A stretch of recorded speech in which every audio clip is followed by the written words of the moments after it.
when we talk about surfing and, well, paradise, the Maldives is pretty much the gold standard, isn't it? It really is. It's that visual benchmark you think of.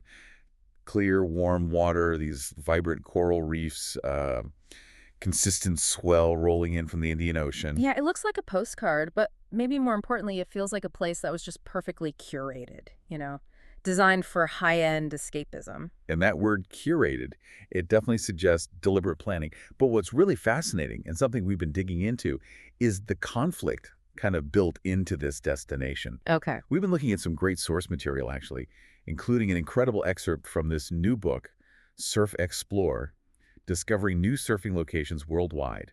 It's by John Seton Callahan, published by Schiffer Publishing. Oh, okay. And it details this real tension between the official, very controlled, high-value tourism policy the government put in place and then the completely accidental sort of grassroots discovery of the surf scene that just, well, it completely upended that plan. Okay, let's unpack this then. Our deep dive today is basically about how this nation, which seems so obsessed with control and driven by some deep internal political stuff, had its destiny kind of rewritten by, what, two shipwrecked surfers? Pretty much. It's the ultimate story of, like, strategic geopolitics colliding head-on with sheer, maybe even drug-fueled maritime incompetence. It's wild. Right, let's start with the basics, the foundations. Maldives? Geographically, it's a string of coral atolls, isn't it? Sort of north to south, spanning a huge area in the central Indian Ocean. Exactly. And human migration there goes back centuries, mainly people moving across from India and Sri Lanka originally. And if you only know the Maldives from the fancy resorts, you're missing like 1,500 years of deep history before that. That's right. Before Islam arrived, around 1200 AD, these islands were actually a complex Buddhist kingdom for a very long time. And that ancient history, it's kind of a key indicator of the political tension that's always sort of simmered beneath the surface there. And we saw that tension spill over tragically, didn't we? In 2012, that attack on the National Museum, where extremist Muslims destroyed priceless Buddhist artifacts. They saw them as idolatrous.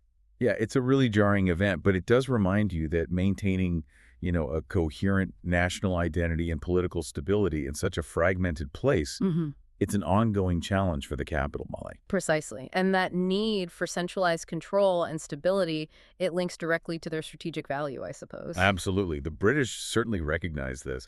They made the islands a UK protectorate back in 1887 and later established a really critical Royal Air Force base at Ganlas, way down in the southernmost atoll, in 1956. So you've got this geographically fragmented nation, only about 500,000 people, but they're politically quite difficult to control, especially those southern atolls you mentioned. They often rebelled against the central government. Yeah, there were frequent rebellions, lots of political factions. So if you're the ruling power in Malay, you need ways to manage both that internal dissent and any external influence. Okay, so this is the context we need to understand that big economic shift in the early 1970s. Exactly.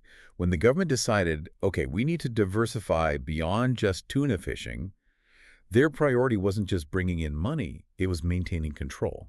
Right, which brings us to that famous or maybe infamous Maldivian tourism policy. The government decided to go strictly high value. Yeah, this wasn't about attracting hordes of people.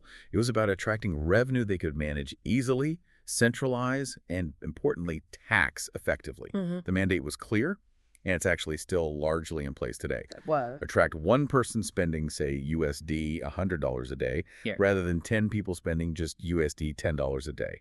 They definitely didn't want the kind of, low-value, high-volume backpacker tourism that was becoming popular in nearby places like India at the time. They looked down on the hippies. Okay, and here's where it gets really interesting for me, because that economic plan was tied directly to a very deliberate, very strict isolation policy.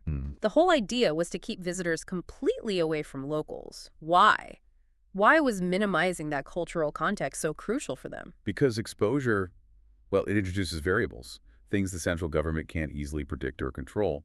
The isolation policy was designed to ensure that the national identity, which is strictly Muslim, often quite conservative, wasn't diluted or, disrupted by outside cultures. So they minimized contact by literally keeping tourists and locals physically separate. Spatially segregated, exactly.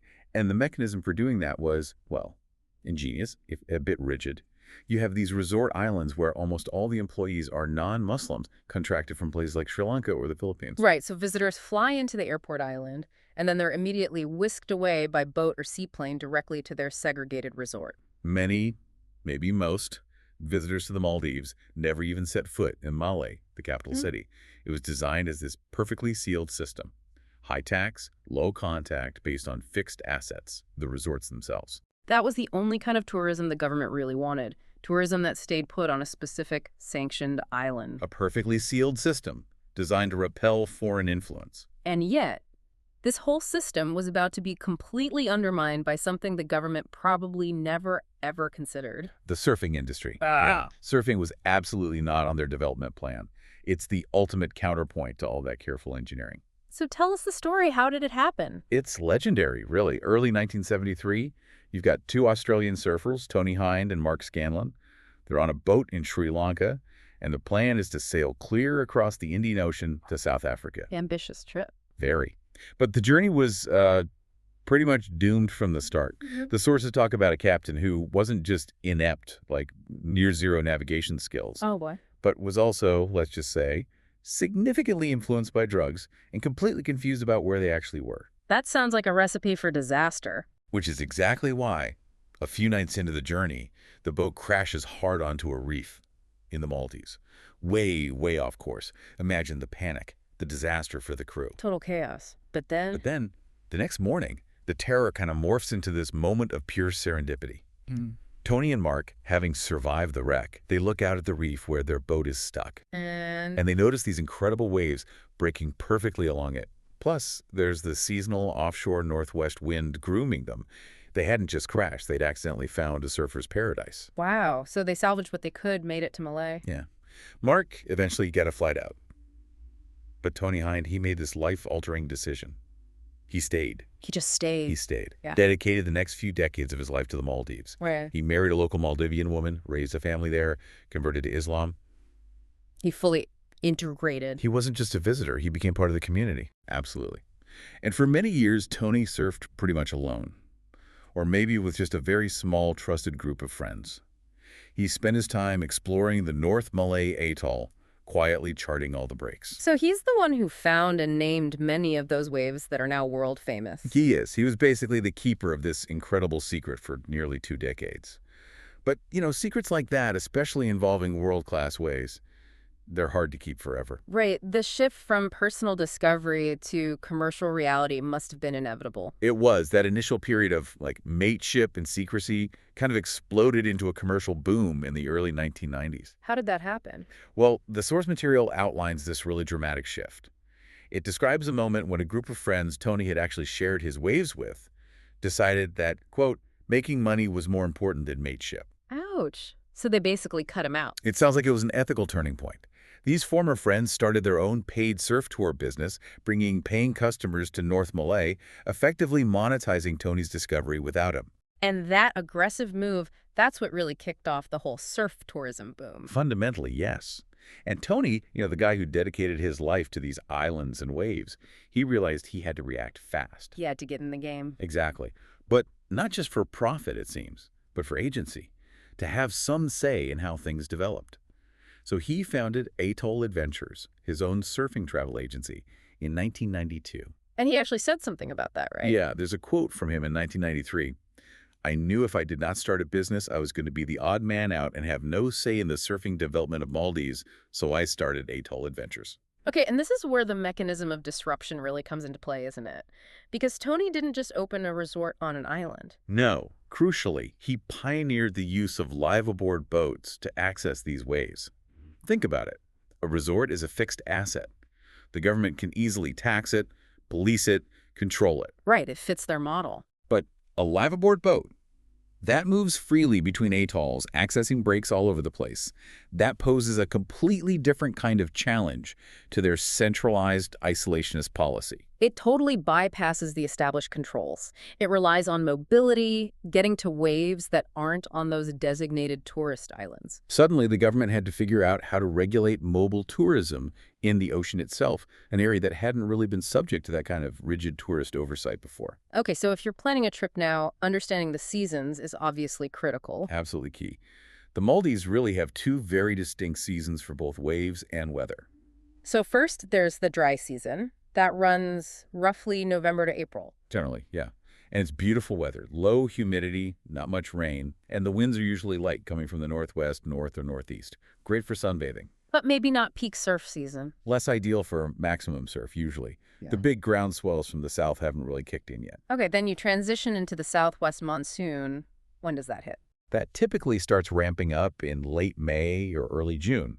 And with it, you get much stronger southwest winds, higher humidity, definitely more rain. It's soggier weather. But crucially, Crucially, you get much, much more swell. Those deep southern hemisphere winter storms start firing, sending waves all the way up the Indian Ocean. so if you want to hit that sweet spot, you're looking for those brief windows where things overlap favorably. Exactly. You want to combine the early season swells, maybe starting in March or April, when the winds are still more like the dry season pattern. Or conversely, you aim for the period after the peak monsoon, say September and October. Right, so you get the powerful waves, but hopefully without the really strong onshore monsoon winds that can mess up the wave face. That timing can absolutely make or break your surf trip there. You really need to nail it. Okay. And as North Malay inevitably got more crowded, the exploration naturally had to push further out, right? South and north. For sure. And this brings us back to the work documented in that source book, surfEXPLORE. It's led by John Seton Callahan and the surfEXPLORE group. They've been ranging the Maldives literally from north to south since their very first project with Tony Hinde back in 1993.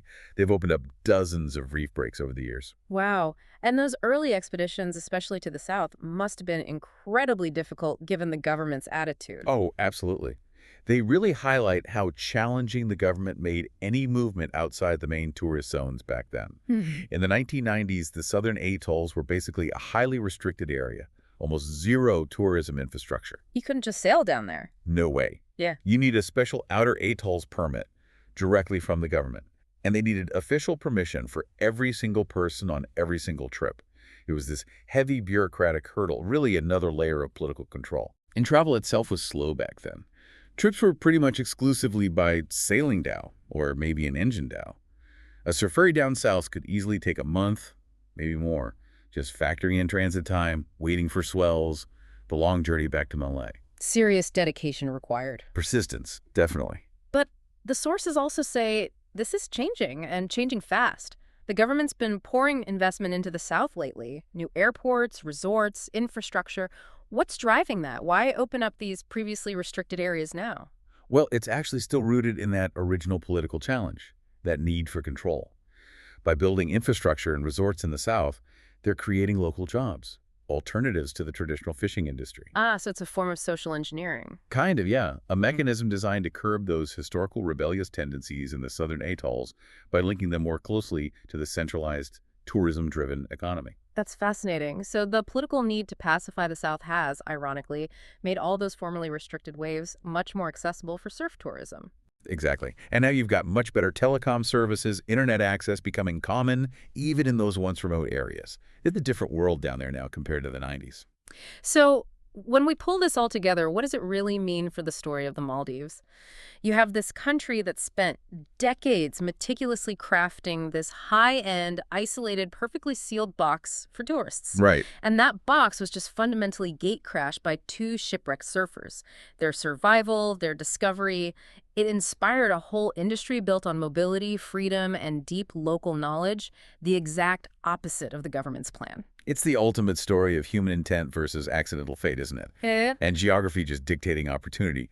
The government wanted fixed, controllable resorts. They ended up with world-class surf tourism built around mobile boats exploring the entire nation. Which leaves us with a pretty provocative thought, I think. Yeah. Given that historical political volatility and the government's enduring need for control, how does this ongoing, rapidly expanding surf tourism, which is inherently disruptive to that old isolation policy because it demands access to remote regions, it necessitates more interaction with locals, how does that continue to reshape Maldivian identity? And how does it challenge that established power structure of centralized tourism revenue? That's the big question, isn't it? Yeah. How does this accidental industry continue to subtly rewrite the rules in a place built on control? Well, if you want to dive deeper into this incredible story, the accidental discovery, and read about other remote surf spots uncovered around the globe, we definitely recommend the book this excerpt came from. Yeah, it's surfEXPLORE, Discovering New Surfing Locations Worldwide by John Seton Callahan. It gives such a fantastic perspective on that intersection of discovery, the nuts and bolts of travel logistics, and the local history that shapes it all. And where can people find it? It's widely available. You can find the book on Amazon, Barnes& Noble, W.H. Smith, Kinokuniya, and probably many other good booksellers too.